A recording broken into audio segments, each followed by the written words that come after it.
Никаких оснований для проведения нового саммита лидеров нормандской четверки сегодня и при текущей позиции Украины в обозримой перспективе просто нет. Саммит можно проводить только при условии, если выполняются решения предыдущих саммитов. По состоянию на сегодня ни одна из договоренностей Парижского саммита не выполнена.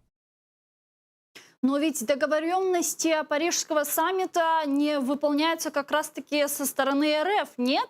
Чего они, каких оснований они еще ждут? Но Российская Федерация всегда выходит на переговоры после того, когда есть хотя бы готовность либо желание смотреть ее повестку. Давайте вспомним недавнюю ситуацию, а именно встречу советников, встречу, скажем, на более низком уровне, как раз-таки переговорщика в нормандском формате.